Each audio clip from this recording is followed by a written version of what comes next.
Hello, everyone, and welcome to the Chronic Yet Undefeated podcast. It's Kaylin here, and today I thought I would just do maybe a little mini rant, try to keep things real a bit and give people a glimpse of kind of what it's like to have a chronic illness, and in my case, an invisible chronic illness, which is epilepsy. Um, these past few weeks have just been kind of miserable. I haven't been doing the best. I wanted to record a podcast a few weeks ago now, and I'm just now getting to that again. And thankfully today I feel so much better. I feel a lot better finally. It's been hard because through my whole week it's been, you know, possible seizures in my sleep and shakiness, joint aches and pains. My stomach hasn't always been cooperative with me. Just brain fog, so much brain fog, and not being able to think well. And I've been so tired, just exhausted. And it's been difficult. And sometimes I kind of want to get on social media and make a post or something, kind of express myself in a way, like a mini rant or venting a little, but I don't know. I feel like that people probably see it as just complaining, like, why are you complaining, but I also don't feel like a lot of people get it either. And sometimes, how can you like a post when you're not certain what to even think about it because it's not relatable? Or how do you even know what to say? Or are you going to say something and then maybe be afraid the person might be upset because you say the wrong thing? But just the absence of reaction or no reaction or minimal reaction just sometimes feels like the guilt sets in, like, did I complain too much? Was that too heavy? Did I say something wrong? Even though you're just expressing yourself. And that's one thing over the course of my life that's been really difficult. There have been times I've run into people in person, like just around at college or something like that, and they had epilepsy too. And I would just kind of be like, start talking to him, and be like, hey, like maybe we could be friends. We could probably get each other, understand it.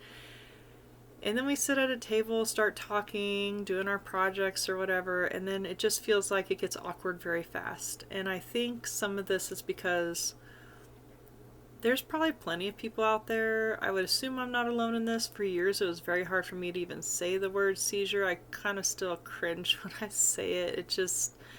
It almost feels dirty. It's like, I don't like to talk about it. I don't really like to just go around and say it. And I guess it's because over the years, the emphasis people put on epilepsy, seizures, and so many people make jokes about it. They think it's funny. They think it's a joke.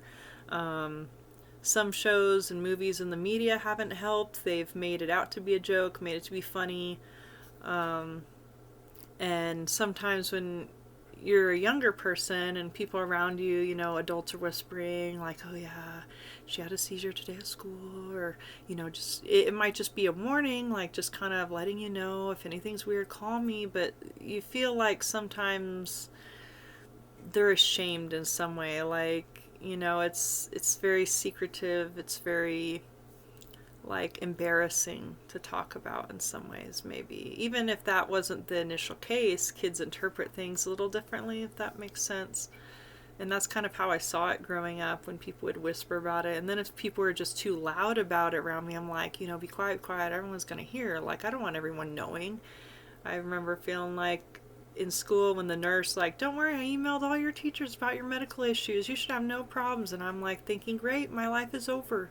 You just told them all. Like, and in a school, you're probably required to, right, letting the teachers know what's going on, and I can respect that. But the thing is it's just not all teachers treated me the same. when I went to school. You know, you had your teachers that were great, they were kind, they treated everybody pretty much the same, you know. They didn't really seem to have major favorites or anything. They just treated everybody with respect. They were all students. And then I remember I had a teacher that I couldn't even approach.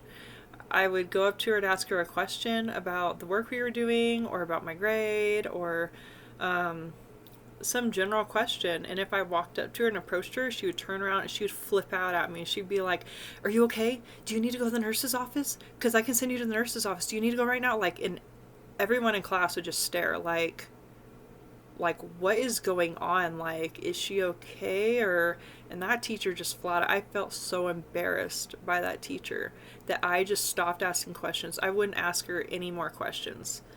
And well, that was the reason why, because she would make a scene about, I guess I needed to go to the nurse's office if I approached her, but truth is, if I was having a seizure, I probably wouldn't even think of it.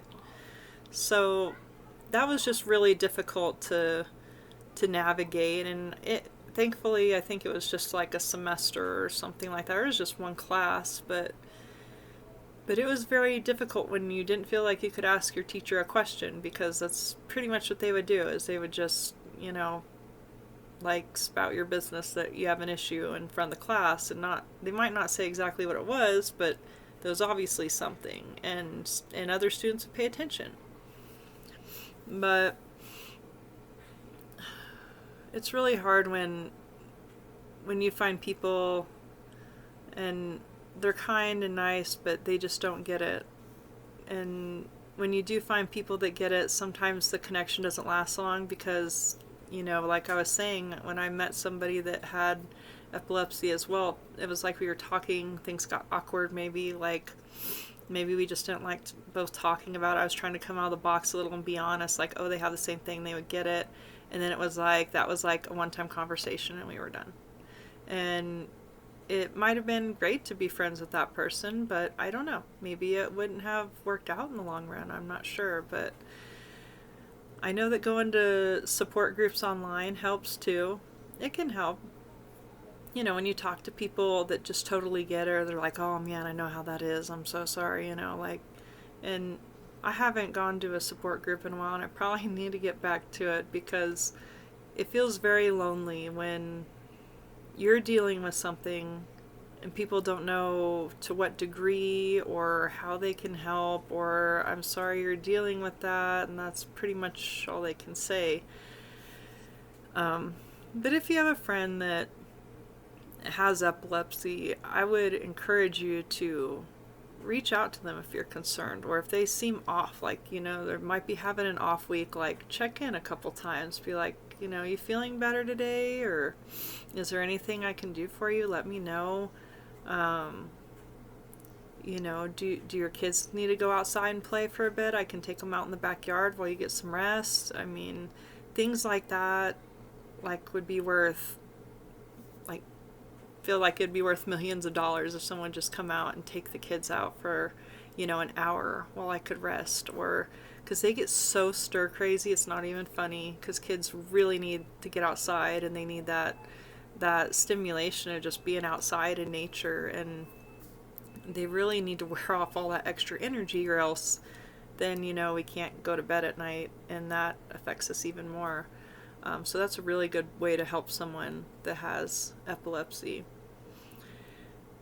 And just, yeah, being kind, checking in. I mean, sometimes a meal, even bringing over a meal would be great. Sometimes I'm kind of, I have a hard time accepting help with some things, and also we have a lot of dietary needs, so it's kind of hard to ask for meals for people. But then sometimes if they offer, I'm like, oh, I don't know, do I really want to put them through all the headache of avoiding all these things that I can't have, or that my family can't have? And sometimes I just don't want to do that. But being able to offer a meal, even sometimes when, you know, you have had a seizure, or you're feeling really weird, and you really don't want to go up to the stove and turn it on. It's like, okay, well, what happens if I turn that stove on and then I have a seizure and spill everything on myself and burn myself? Or you know, and as a person with epilepsy, I mean, we try to also make sure we have meals that don't require the stove for sure, that they don't require a heating element. It might be like, tuna and veggies or, something of that nature that can just be made and a stove isn't required. So there's minimal risk for me. Um, and then I have more good days than bad, I would say. So, I mean, there are days I do cook and I do my best to do that, every single day. But there's that once in a while that I'm like, okay, I do not want to touch that stove. I feel too weird. I don't want to put anyone at risk, so I won't do it. Or, my husband's great. He'll step in and cook too. And there are times he does that and it's worth so much. It's just that little bit of help goes a really long way. But I'm glad to be better this week, and I'm sure maybe a lot of people out there can kind of relate, like when you have a chronic illness, but people don't know what to do or say, or they just think maybe it's no big deal, you'll just get better like you always do, or they see you, they look at you, and they're like, nothing looks wrong with you. You don't look like you have any type of illness. You look like a normal person, so you'll just fight it and you'll be fine. But there are days where you're like at home,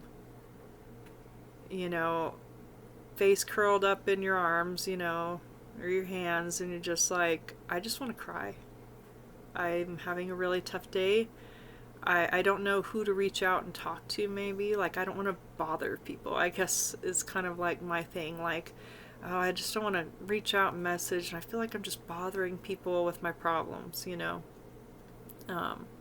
So that can get real lonely. And some people are just like, well, you'll get better, or we'll just pray you get better, or, yeah, well, it's good to have prayer. It's good to have, well, thoughts, but